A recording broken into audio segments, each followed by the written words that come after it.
વીજળી પડવા સામે ગ્રાઉન્ડ વાયર પ્રોટેક્શનની મર્યાદાઓ જણાવો. તો એમ તો જોવા જઈએ તો ગ્રાઉન્ડ વાયર પ્રોટેક્શનની ઘણી બધી મર્યાદાઓ છે, પણ એમને થોડીક અહીંયા આગળ તમને સમજાવવામાં આવે છે. એક છે કે પહેલાં તો હેવી ઉર્જા એટલે કે ઇન્ટેન્સિટી ધરાવતા વીજળી પડવાના કિસ્સામાં ગ્રાઉન્ડ વાયર હજુ પણ ફેઝ કંડક્ટરમાં ફ્લેશ ઓવરનું કારણ બની શકે છે, જેનાથી ખામી સર્જાય છે. કારણ કે જ્યારે લાઇટનિંગ સ્ટ્રાઇક થાય છે, એટલે કે જ્યારે વીજળી પડે છે ત્યારે એની ઉર્જા એટલી ઊંચી હોય છે કે અમુકવાર ગ્રાઉન્ડ વાયરથી એનું પ્રોટેક્શન થવું અશક્ય હોય છે. અયોગ્ય શિલ્ડિંગ એંગલ ટ્રાન્સમિશન લાઇનના ભાગોને સીધા ડાયરેક્ટ લાઇટનિંગ સ્ટ્રાઇકના સંપર્કમાં લાવે છે, જેના કારણે પણ ગ્રાઉન્ડ વાયરના પ્રોટેક્શનથી જોઈતું આપણને પ્રોટેક્શન મળી શકતું નથી. અને એ કેસમાં પણ ટ્રાન્સમિશન લાઇનની અંદરમાં લાઇટનિંગ સ્ટ્રાઇક્સના લીધે હાઈ વોલ્ટેજ સર્જ પ્રોડ્યુસ થાય છે કે જેના લીધે ટ્રાન્સમિશન લાઇનને નુકસાન થઈ શકે છે.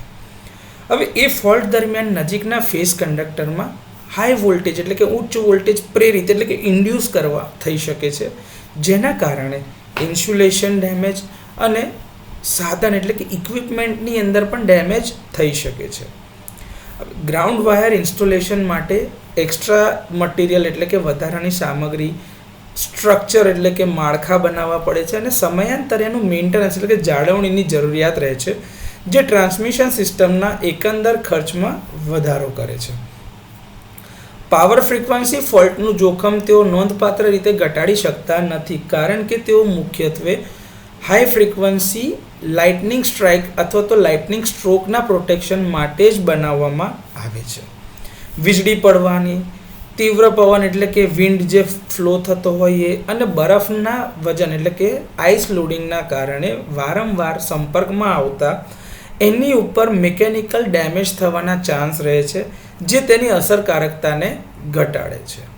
સર્કિટ બ્રેકરની કામગીરીને કારણે થતા સ્વિચિંગ સર્જની સામે તેઓ ઓછા અસરકારક છે, એટલે કે પ્રોટેક્શન આપી શકતા નથી. તો ગ્રાઉન્ડ વાયર પ્રોટેક્શનની આ થોડી ઘણી મર્યાદાઓ છે. આના સિવાય પણ હોઈ શકે છે ને છે, પરંતુ આપણે આટલી જ હમણાં ડિસ્કસ કરી રહ્યા છીએ.